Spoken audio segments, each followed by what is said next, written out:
Two of Fox News star hosts facing heat today, one of them getting a rare rebuke from Fox News, but neither is apologizing. I'll start with Jeanine Pirro. Over the weekend, she said this about Muslim Congresswoman Ilhan Omar. Think about it.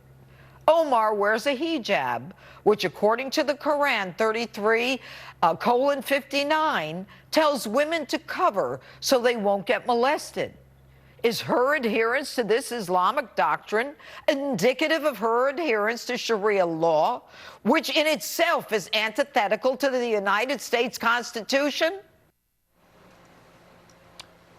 Fox News condemning her remarks, but taking no other visible action. And Pirro is not exactly saying sorry, issuing this response instead. I'll read it for you. I've seen a lot of comments about my opening statement from Saturday night's show, and I did not call Representative Omar un-American. My intention was to ask a question and start a debate, but of course, because one is Muslim does not mean you don't support the Constitution. I invite Representative Omar to come on my show anytime to discuss all of the important issues facing America today. Meantime, another Fox primetime host, Tucker Carlson, is also under fire for past comments he made to a shock jock named, wait for it, Bubba the Love Sponge. Not just once, but over the course of several years. Warren Jeffs didn't marry underage girls. No, he's in prison for facilitation of child rape. Whatever the hell that means. That means he's in prison because he's weird and unpopular, and he has a different lifestyle that other people find creepy. No, he's an accessory to the rape of children. That is a felony, and a serious one at that.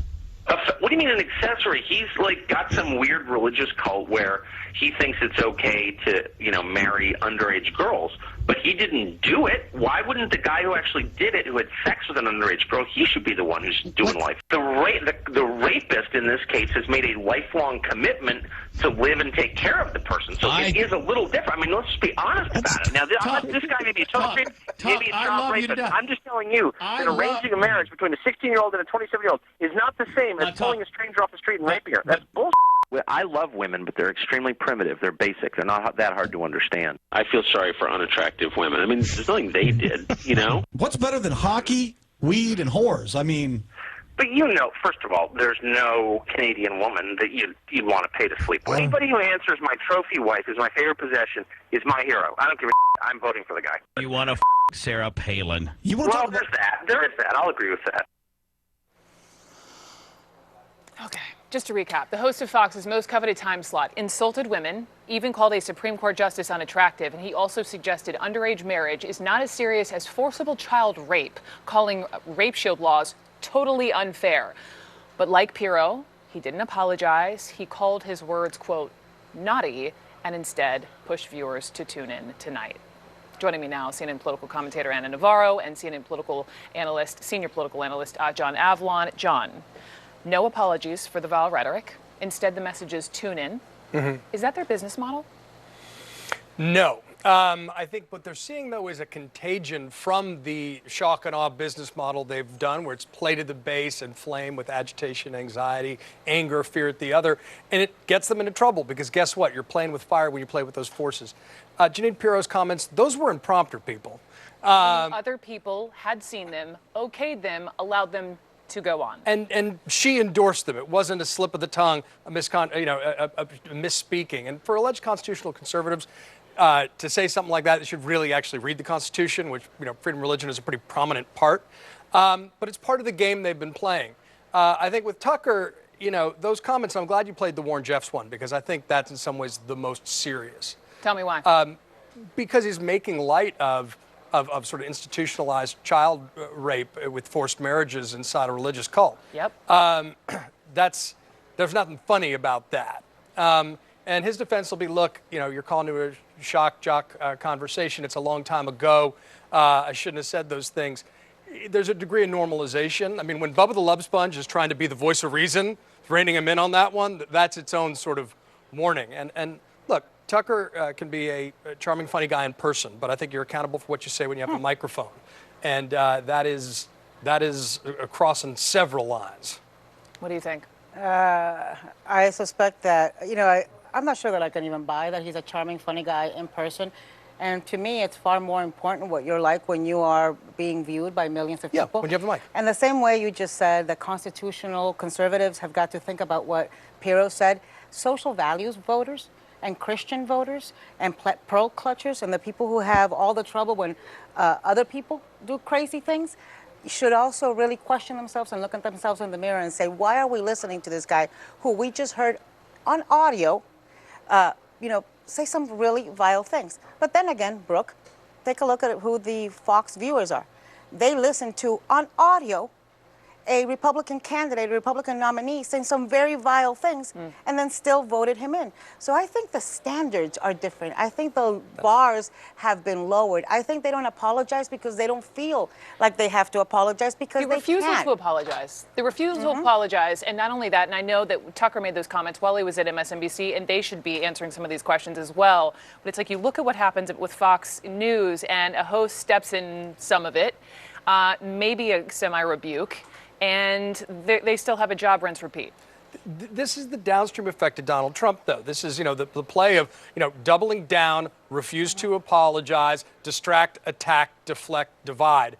That we see that contagion throughout our political and media culture because it's worked for him. And so you get that echo chamber effect when it comes to Tucker. We'll see what he says tonight. It's impossible to defend some of those things. I will say, though, it's mildly ironic given that late last week he was hitting Joe Biden for comments Biden made in the 1970s about busing, which is a whole other conversation we should have. Yeah, but I don't think you can successfully say that should be viewed in the context of its time when I was calling it Above the Love Sponge, but everything else is fair game. And ironically, I think they've made the case for the Democrats saying we're not going to give Fox News the debate, a single debate. Yeah. And they've also made the case, and they've also, thrown a life raft to Ilhan Omar with these comments.